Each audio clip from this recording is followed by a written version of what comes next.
Hello and welcome to my channel. If you're new here, hi, hey, hello, my name is Meg and we do crafty things here. So if you like crafty things, please do consider subscribing. And if you are a returning subscriber,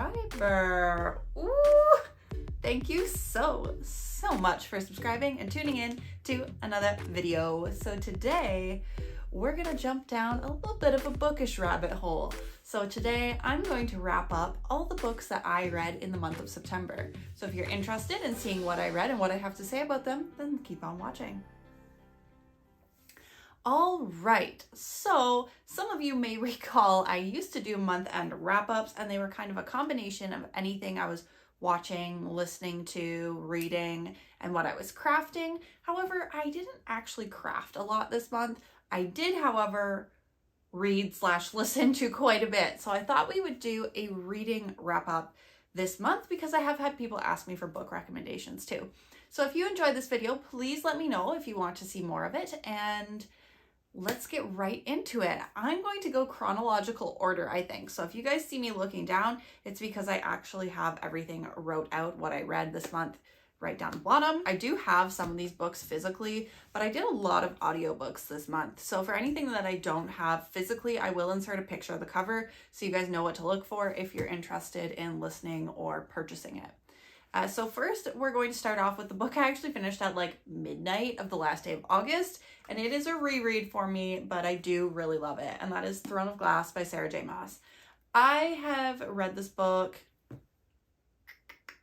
2 times now, 3 times, 2 or 3 times. I have done the audiobook. Audiobook was actually my first read, and it made me go out and buy all the books that were out at the time. The entire series for this is actually out now. So if you are looking for something that you're not going to have to wait to finish, this is a great series. Now, I will say, I know ACOTAR has blown up and is making the rounds on Book Talk and everything else. It's not as spicy as ACOTAR. This is more in the YA side of things, but the characters are so well done and the plot is so good, and this series is one of my favorite. So this first book in particular, as a brief synopsis, follows a young girl who is orphaned and is a trained assassin. She spends some time in a slave camp where she is visited and recruited into a tournament of champions for a king, basically fighting for her freedom against other assassins, robbers, thieves, etc. While some shifty things are going on in the background. So really good, really fun, definitely recommend. If you are interested in it, definitely give it a go. Now, unfortunately, off the back of my first read, the second book was a bit of a disappointment.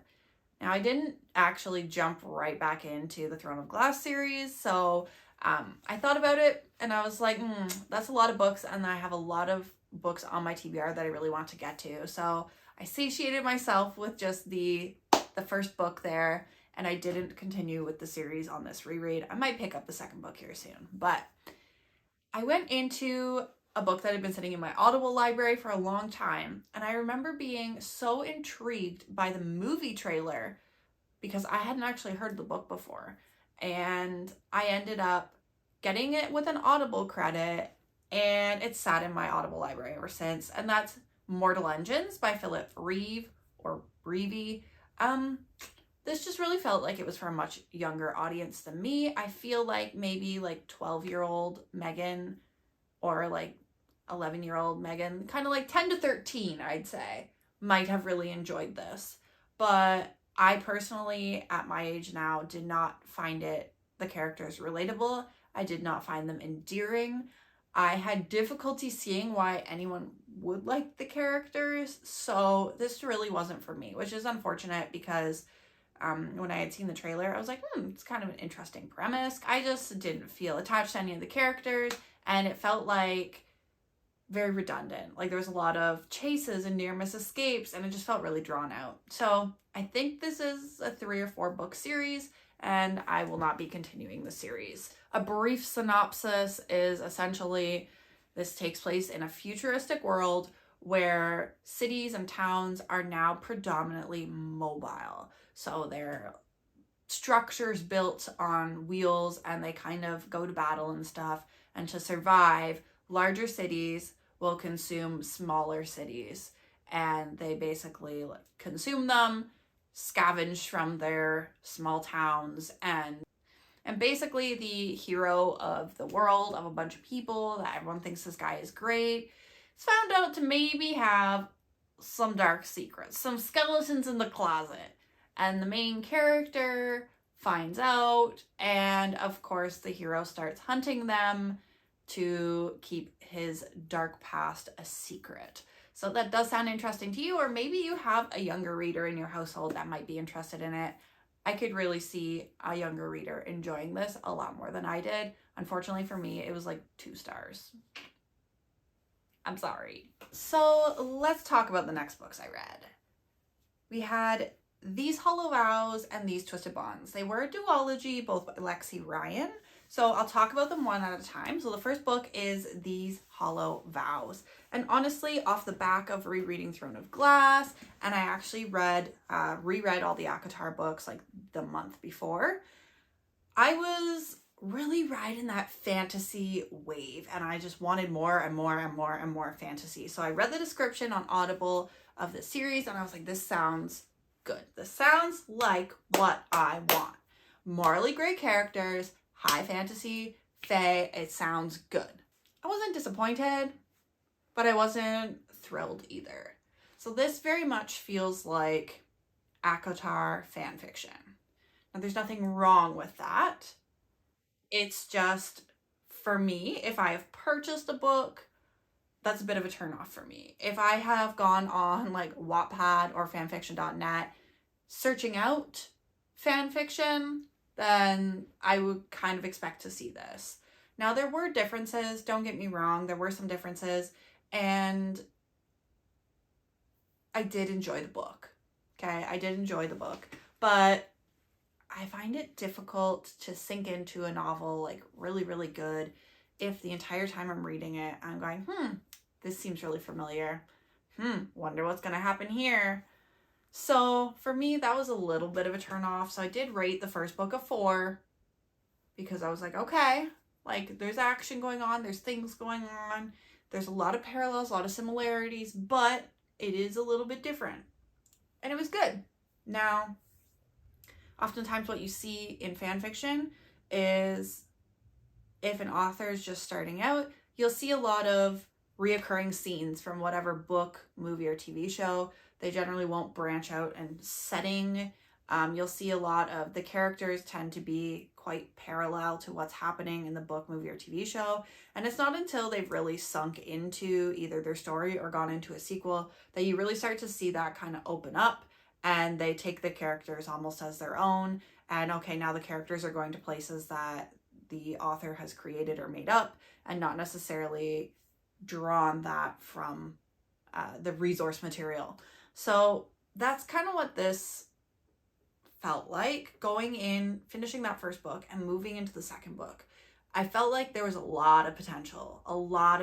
That's why I gave the first book a 4. I was like, there's a lot of potential here. There's a lot of ways this can go. This can go very, very different.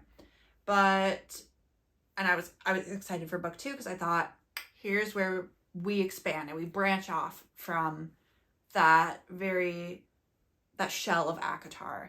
And it didn't really happen. So was it good? Yeah, because ACOTAR is good. But if you've read ACOTAR, it's kind of almost rereading it, unfortunately. And then the second book was also held back even further. Just the character started to annoy me. The main character, I felt like 90% of the second book was inner monologue about how she's such a horrible person, which kind of turned me off. So I gave the second book a 3. So is it terrible? No, absolutely not. And honestly, if you were a little bit younger, maybe like 13 to 15, maybe you weren't quite ready to read the spicy of ACOTAR, this might be a good option for some slightly younger readers, because there is not as much spicy as ACOTAR, little less sassy scenes. That may be a good parallel to draw. I feel like this would be good for a younger age group than ACOTAR is aimed at. But if you've read ACOTAR, I would say maybe hold back on this one because there are a lot of parallels. It's not terrible, but You are going to notice it. Okay, so the next book I've read has been all over the interwebs. And you, if you consume any kind of bookish content, you may already know exactly what book I'm talking about. And that is Fourth Wing by Rebecca Yarros. I finally jumped on board and it was so good. And I am so excited for the next book. I'm not even going to lie. It has honestly been so long since I've read a good dragon book. I think the last ones I read were the Naomi Novik series, Temeraire. Is that what the series was called? That's what the dragon was named. I think I read them actually, honestly, about this time last year, because I think I was reading them and talking about them during our Halloween or fall not along.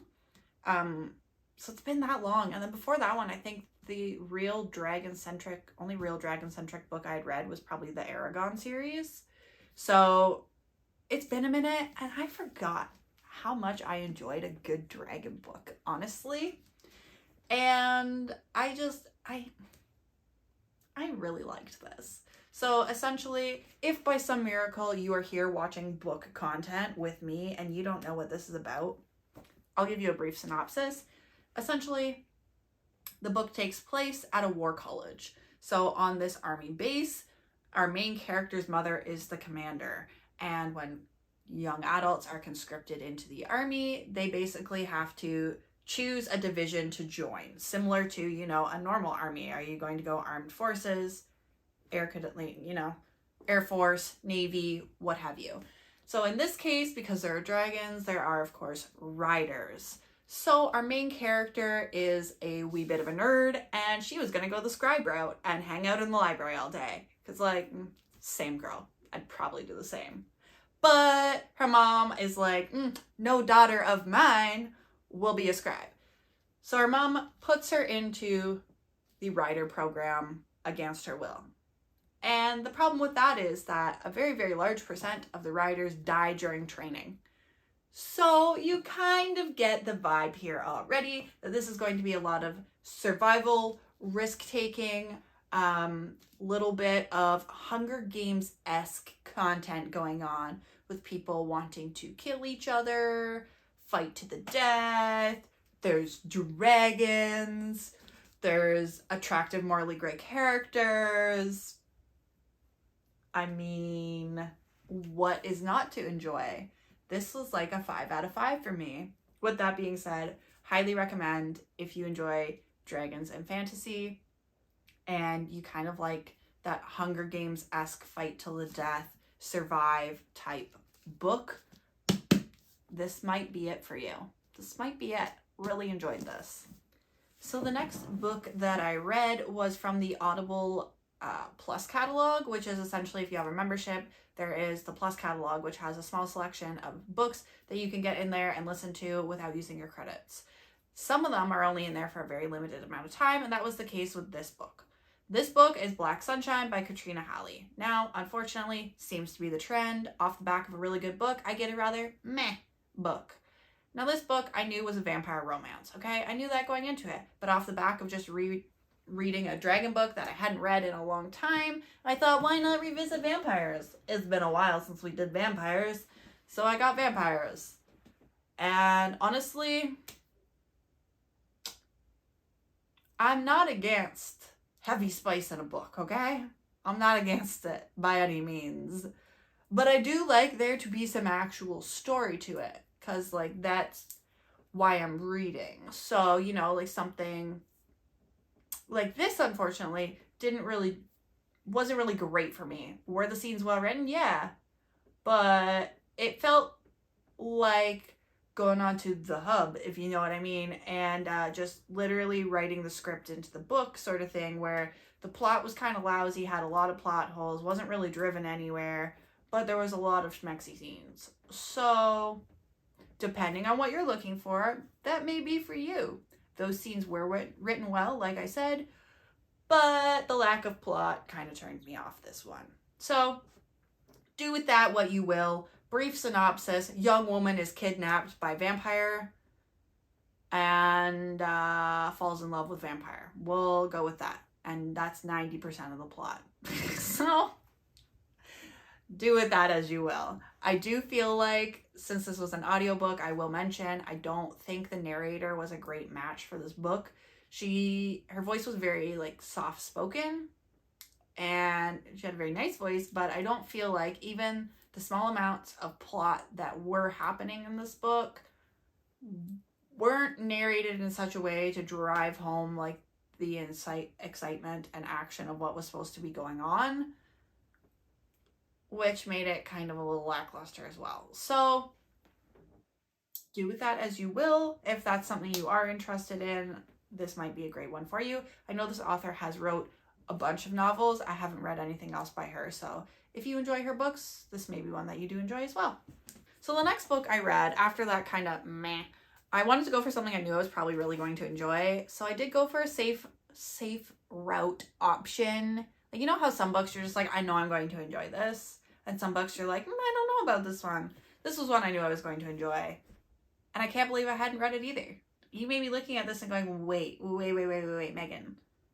Didn't you just rave about the first book, Throne of Glass? Like, that's the same series.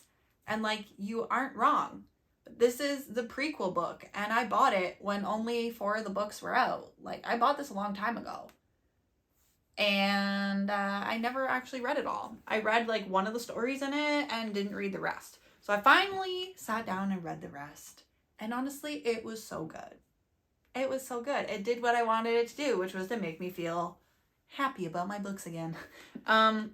This was so good. So again, it is the Throne of Glass series, so it does follow the same young assassin. However, like I said, that first book starts off when she's in a slave camp, and then the series starts off with her trying to fight for her freedom. And in this book, we're following her through some of her major escapades prior to being captured and put in the slave camp. So this would actually be a great place to start if you want to start reading the series, because this gives nothing away.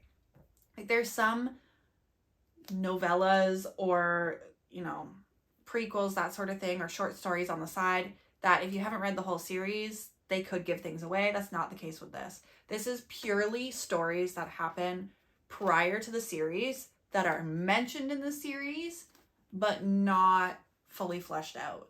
So this has mentioned, like, this has the story of, you get to meet like Sam Cortland, who's a name that's mentioned in the main series, but is passed away in the main series. So we actually get to meet him in one of these stories. You get to learn how she was captured and ended up in the mine camp. So yeah, this one, 10 out of 10 recommend. It was definitely a 5 stars for me, and I'm so glad I finally finished that. And I don't know why it took me so long, because again, it's just such a great series. Sarah J. Maas really is a really good author. I've enjoyed like everything she's put out. So if you're looking for an author to get into, she's your girl. She's your girl. So after the back of that, I was kind of done with fantasy. I kind of fantasied myself out and wanted something a little bit different. So I went to the Plus catalog and I found me something different. I went the horror thriller route and finally read the Amityville Horror. Now, I've never actually watched the movie either, and I know, it was an extremely popular movie. I've never watched it. So when I saw the book there, I was like, I'm gonna read this. And honestly, it was good.